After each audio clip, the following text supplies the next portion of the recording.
Hello, Collective. Wendy Joy, Love and Light. You know what I've come to realize? That there's a whole group of people that still are relying on outside influences in order to provide to them the benefit that they think that they're lacking, that they can't seem to feel resonate within them.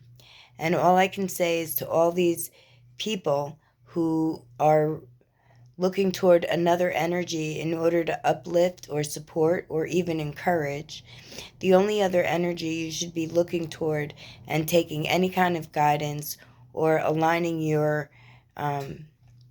format with, or your forward movement, is with the divine, with your spirit team. If you put your if you look toward another person for validation, for love, for touch, for encouragement, or even understanding, you're going to find that there's a bit of a disconnect, because what one person may be looking for, another person may be taking advantage of.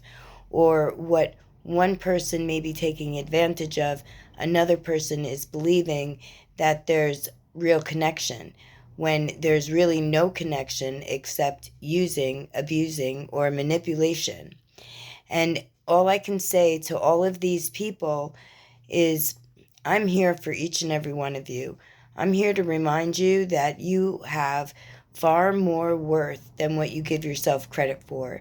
And that when you look for validation or acceptance, if you will, or even a pat on the back from another energy, whether it be a spouse, a boyfriend, a child, companion, a significant other, whomever you may be looking toward in order to guide you or to encourage you or to support you, you're your best advocate.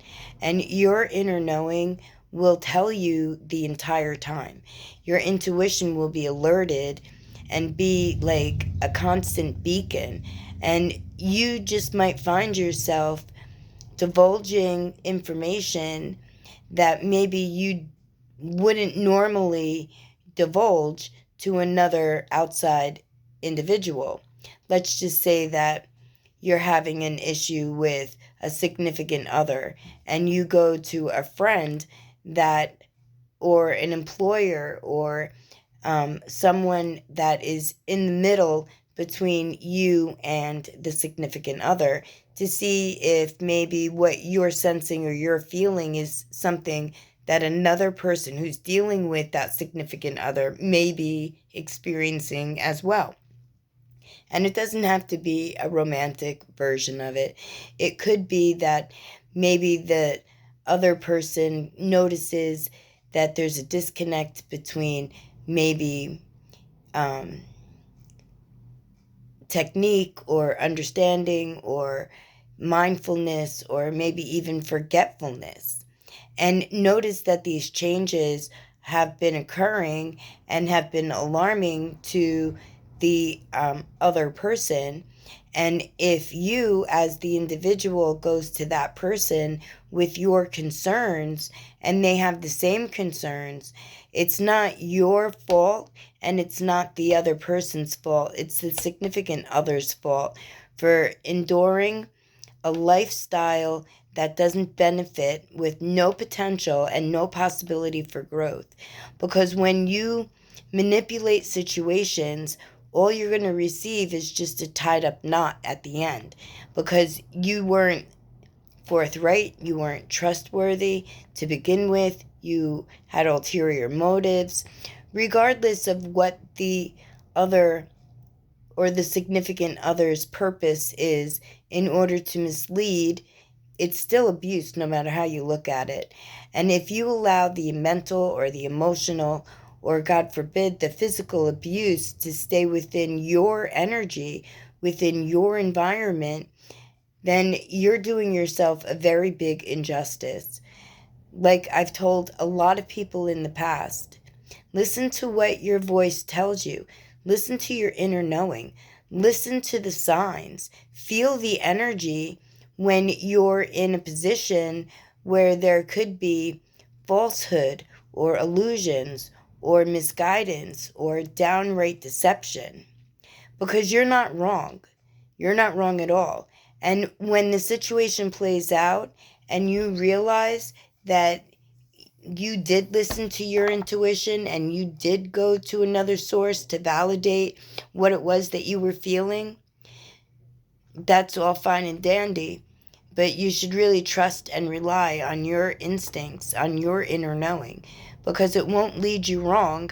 Your higher consciousness wants to see you succeed, doesn't want to see you fail or get tangled up in debauchery.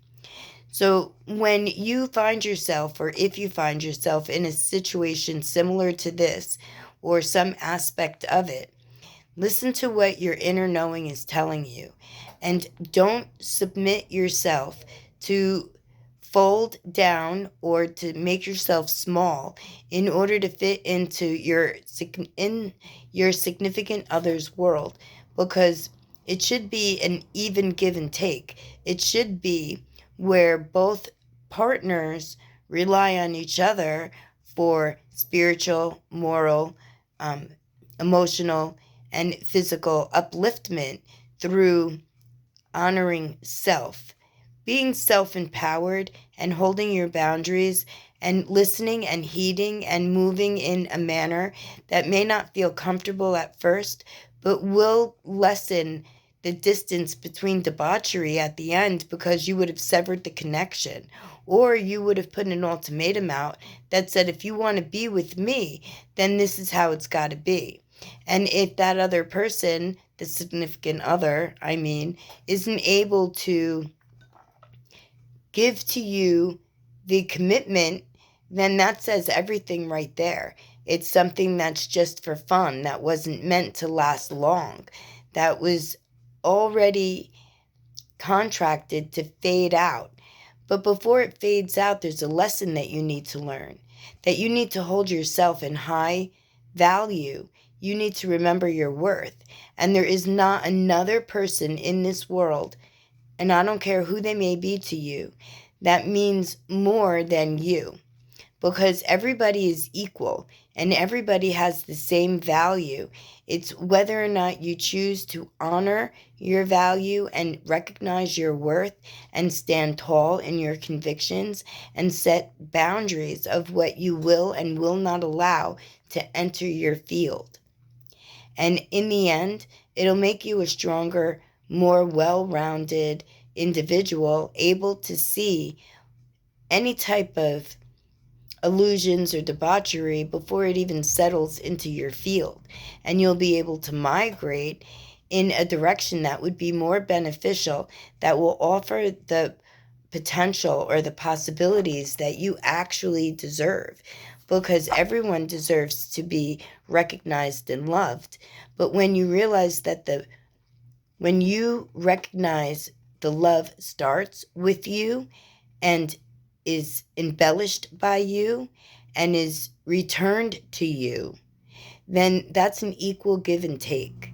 And that's an equal, balanced, harmonized relationship, regardless of who the significant other may be. It doesn't necessarily always have to be a spouse or a boyfriend, girlfriend. It could very much be family units. It could be job related. It could be educational based, like schoolmates. It could even be your neighborhood friends or your neighbors within your vicinity. But what I'm telling you is that it's up to you to be able to listen, to heed, to recognize, and respond. And when you do that in that order, then you won't be sideswiped and you won't get caught up in a storm. You'll be ahead of the hurricane, because if you look at it, when you let things just spiral, it will take you away and it will dump you someplace else, someplace that you never wanted to be. So keep that in mind and be very mindful of whatever you choose to endure or be a party of or be involved with, because everything you do has consequences, good, bad, or indifferent. And every consequence has a lesson, and each lesson has a value. And when you recognize the lessons and the value, then it's easier for you to recognize, to see your own inner worth. And you will then migrate in a direction that will only uplift and benefit you, so that you can uplift and benefit the right people, or the better energized, well, ones that have your same energy level. And you will continue to rise because you'll continue to be able to elevate. And if you stay in a situation where there's no growth, or where, it's contingent on you bending a knee and kissing the foot of, if you will, then there is no growth for you. And all there is you being suppressed. So I'm going to send you a whole lot of extra energy to be able to realize, to recognize, to resonate with, and then to forgive yourself for even getting tangled up, because that's a heavy emotional burden. When you don't forgive yourself, and when you recognize and realize your self-boundaries are there in order to protect, enhance, and flourish the life that you're living right now, then you will have ascended to a higher level of understanding with a pivoted mindset, knowing that your value and your worth is all contingent on the boundaries that you set for others, and what you say is acceptable or not acceptable, what you will or will not allow to be in your life. And I've seen this time and time again.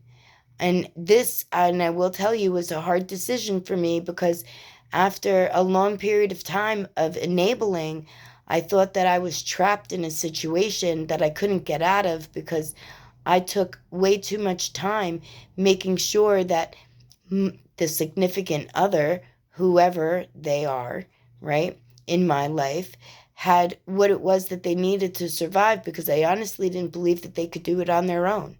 And that I had given them too much of a cushion, and that they forgot how to function on their own.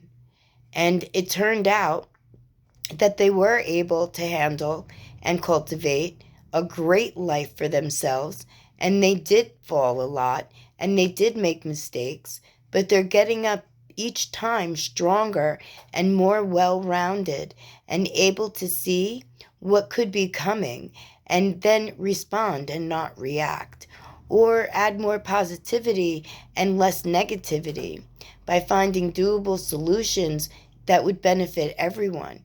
And sometimes severing the connection or putting distance between it is the best thing that you could do, because what do they say? Absence makes the heart grow fonder. So put that to a test and see if that's actually true. And if the significant other in your life is making life unbearable, or abusing or manipulating, or providing, debauchery in any way, sense, or form, when you put time in between you and that person, then they can either reflect or they could move on. And usually two things happen. When there's time in between and there's distance, the feelings fade or they get stronger. You're either led in a different direction by whatever energy seems to be more inviting at the time, or you hold true to your convictions and try to make yourself a better person in order to align with the energy that the first person, you, embrace and hold. And it's really so easy. All you have to do is make a choice, and then realize that there's way more to life than just the one, and that this is a whole realm of people, and that as easy as it was to make a connection with one or a few or even some, it's just as easy to do that on a larger scale when you pivot your mindset and look further out than what your immediate environment offers.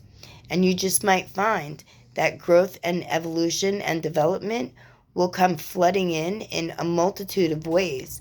And before you know it, you've already ascended past where you used to be. And now you have more stamina and more worth, more self-worth, because now you recognize it. My lovely collective, no matter where you may find yourself, it's all up to you to choose, to make that choice. And I really do hope that you pick you over any other energy, and that you rely on you and your spirit team and the divine. Because you, your spirit team, and the divine, they all want you to succeed. They don't want you to get tangled up in a mess that you were never meant to be a part of. Maybe you were meant to visit so that you can understand the lesson, so that you know what to stay away from or walk in a different direction of, or hold your energy higher than what you could be involved with currently, or maybe you just got out of. Everybody's story is different, and I can't wait to hear what yours is. There's no judgment here, none at all. Just love and compassion and empathy, and not just for one, but for everyone, because I firsthand know what it feels like to slip up, turn the wrong way, put my interests or my energy in the wrong baskets, or try to save everybody else's baskets by overextending my energy to them. And it took me a while to figure out that it was an injustice, and that the best thing I could do would be to give everyone their freedom. Freedom to fail, freedom to succeed, freedom to make mistakes, freedom to learn and grow. And I can help you there too. My lovely collective, no matter what you do, I am always sending you encouraging, loving light. That you recognize and see your worth by experiencing the lessons and learning the value, and packing all those tools up to use in the future, or to pass them around to other people through your movements and your actions. My lovely collective, from me to you, I am always sending clear sails, beautiful skies with warm, bright sun to light your way and to warm your path, to remind you that you are so much more than what you may give yourself credit for. My lovely friends, my family, my interconnected, united, light essence tribe, blessed be for you to me to you. We are all one. And when I uplift you, I get uplifted too. And the same works for you. Try it. It'll be so rewarding. I love you.